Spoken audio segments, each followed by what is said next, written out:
What is going on, guys? Welcome back to the Rantin Review Entertainment. It is Halloween season. It is October. My birthday's coming up. And yes, one of my favorite TV shows is back on the air for its final season, the third part of its final season, dragging on. I mean, yes, The Walking Dead is back. Season 11 has been going on forever and a day. But we are now in the final 8 episodes. It started up last weekend on AMC. It's been on AMC Plus for a while now.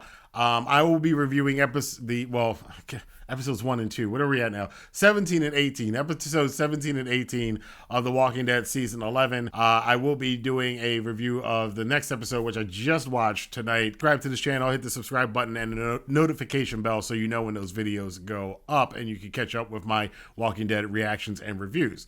But I have to say, so far, these first 2 episodes in this part of Season 11, it's kind of a mixed bag, because so far the first third of Season 11, the Reaper thing I wasn't a big fan of until recently. I just realized what the whole point of that was. It really didn't have a storyline point, but that's a discussion for another time. It felt kind of wasted, especially with how Leah wound up in part 2 of Season 11. Part 2 of Season 11, I did enjoy it a lot more. We got into the Commonwealth stuff. But at this point in time, I think I'm kind of, and this may be the problem with the way the storyline was written for these different parts. I'm kind of over the Commonwealth storyline thing right now. I'm kind of ready for it to be done. And for us just, like, and a friend of mine says this too. It's like, where is Rick? That's like, a lot of people are just, we're near the end of the series. We got 8 episodes left. Can we get to Rick? Can we get to Michonne? We're done with this Commonwealth thing. I think that's unfortunate for the show. I think it hurts the story that they're telling, because the story they're telling is not a bad story.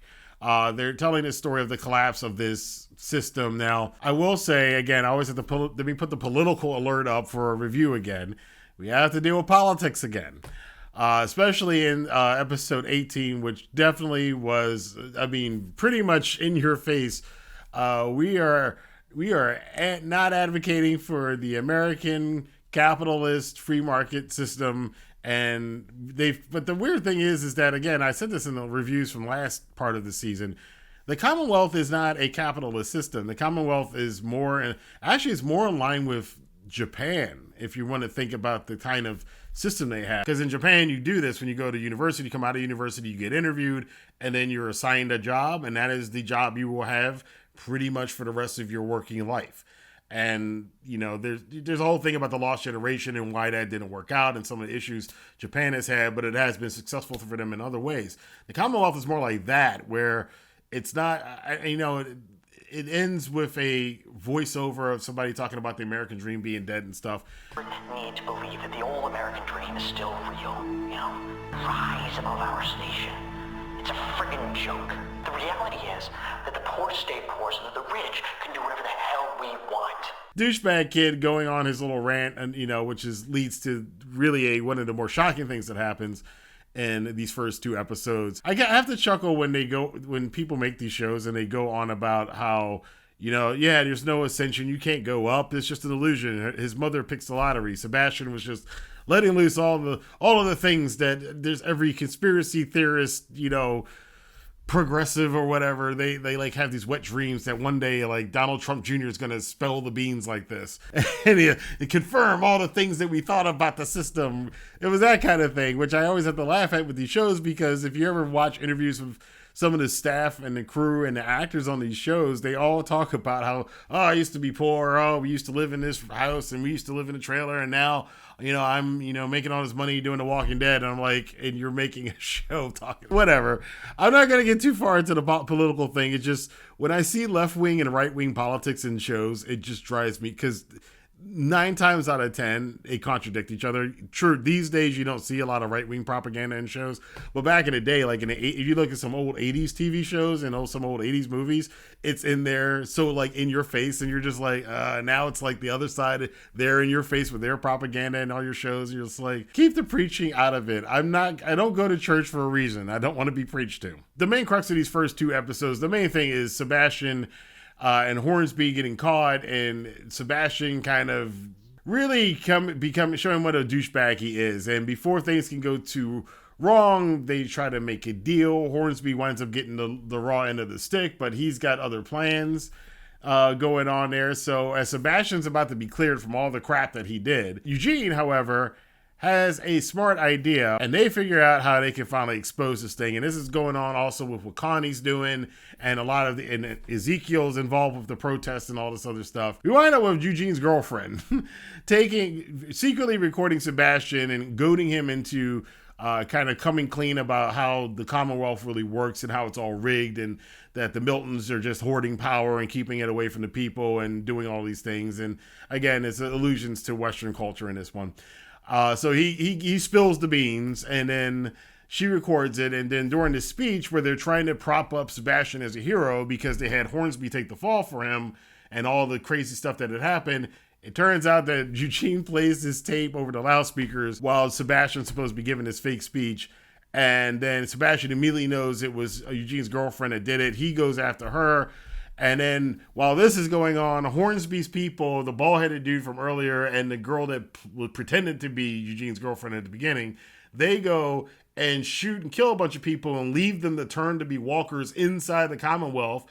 And during this whole rally, they come out and start attacking people. Sebastian sees an opportunity to get back at Eugene's girlfriend, so he's trying to direct her to a walker, but then Eugene comes to save her. He takes the walker and throws the walker into Sebastian, which is kind of a callback to when we first saw Eugene and Sebastian, meet, when Eugene saved Sebastian from walkers, and Sebastian got pissed at because I could have done it, and he got pissed, and they had this little tit-to-tat back then. Well, now Eugene's throwing walkers into Sebastian, so we know he can't defend himself against these things, and then everybody's watching. Nobody's helping him, because while this is going on, that voiceover that they recorded is playing over the loudspeakers, and he gets bit and killed, which was a shocking moment, because this means that we are now definitely not having anybody filling in Rick's spot from the comic books. For those of you who do not know what happens in the comic books, you probably have already heard this though, but I'll repeat it. Sebastian, in the comic books, is the one who winds up killing Rick Grimes at the next to last episode of the comic book series, and which essentially also kind of ends the Commonwealth storyline. But we were all been speculating, those of us who are familiar with that, is he going to kill Eugene? Is he going to be Ezekiel? Is it going to be Negan? Is it going to be Aaron, since Aaron's kind of taking on Rick's look from the comic books at this point in the timeline in the comics when they're in the Commonwealth? But apparently none of that's going to happen. We have really gone off course from, as far as the characters are concerned, from what happened. Sebastian, without a Rick Grimes to kill, winds up getting killed by some walkers. And this is not looking well for Eugene, however, because it's going to get out that he did this. It's going to get out that they were involved, and now the other Magna, and what's going to happen with Rosita, because she's on the police force. Meanwhile, we still got Daryl and Carol and Negan out there running amok. Negan sneaking into the Commonwealth, having a really cool scene with Mercer to keep an eye on everybody else. So there's a lot going on, a lot of moving parts to this, but I think, again, a lot of us are just really ready for this Commonwealth story to wrap up, and we want to get something, and hopefully not just like one little shot at the very end of the whole series and Rick shows up and smiles and says something. We don't want that. Fans are going to be angry if that's what happens. I do not envy the writers of this show, but they also AMC kind of put themselves in this position. When the show's been going on this long, and now the people that are watching it are the hardest of hardcores, they are expected to be rewarded for sticking with the show after millions and millions of other people fell off of it, and they kind of want to be it's kind of this thing like the fans who are still there want to be proven right for sticking with the show. And if this ending is terrible or lackluster or mediocre, they're going to be upset, because it's going to prove the people that left and said they should have stopped watching years ago right in some weird social media. This is the way social media rules work. So that's the way. There are a lot of people who are really, really, really, and I've seen it online, really, really hoping that we get through the Commonwealth storyline and there's something different, something new, since now we're not doing the comic book ending at all, because that's a totally different ending now between the characters and the situations we're in. What's the ending going to be for this whole thing? I mean, we're hearing a couple of stories and some people saying some last goodbyes. You can tell that in some of the episodes, but are they going to bring back some of the old themes? Are we going to talk about some of the old characters, have some flashbacks, maybe some of the actors who are still around? Maybe I was expecting to see, maybe, Rosita having a vision that she's talking to Abraham, or Eugene having a vision, he's talking to Abraham, or some of the, Beth talking to Daryl. I would want to have some of those kind of things. Hopefully they're going to do stuff like that where they can just pull in some of the original cast members who aren't on anymore. And the reason I say this is because they did this in Rick's last episode. They pulled in Herschel, rest in peace. They pulled in Sasha, and of course everybody was waiting to see, after so many years off the show, them getting Shane back in a dream sequence with Rick, which was pretty cool. Hopefully they're going to be doing something like that. I'm kind of expecting it in this last part of The Walking Dead, this last 8 episodes. I have noticed in the first 2 episodes too that and many people picked up on this, that the beginnings of each episode are with a voiceover from Little Ass Kicker herself. So this is to a theory that I and a lot of Walking Dead fans have had, that the series is going to end with Judith narrating this to other people. We've been watching her telling the story of what her father and her brother and her mother and her adopted mother, and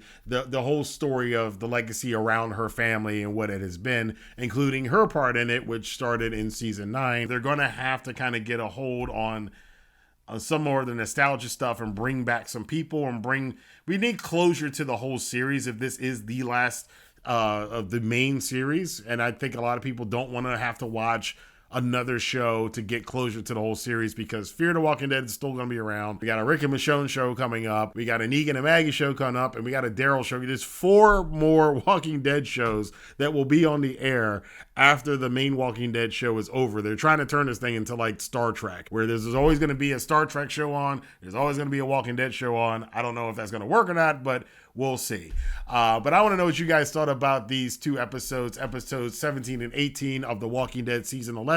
Are you getting a little tired of the Commonwealth storyline, or are you happy with it and want to see a little bit more of this thing play out? Where do you think we're going to see all of our characters wind up? Do you think Judith doing all the voiceovers is kind of a hint to what the last scene of the entire series is going to be? Let your voice be heard in the comment box below. Until next time, I will see you guys here for more reviews as we continue watching the final part of the final season of The Walking Dead, sort of before all the spinoffs come later next year. Until then, I'll see you guys later. Have a good day.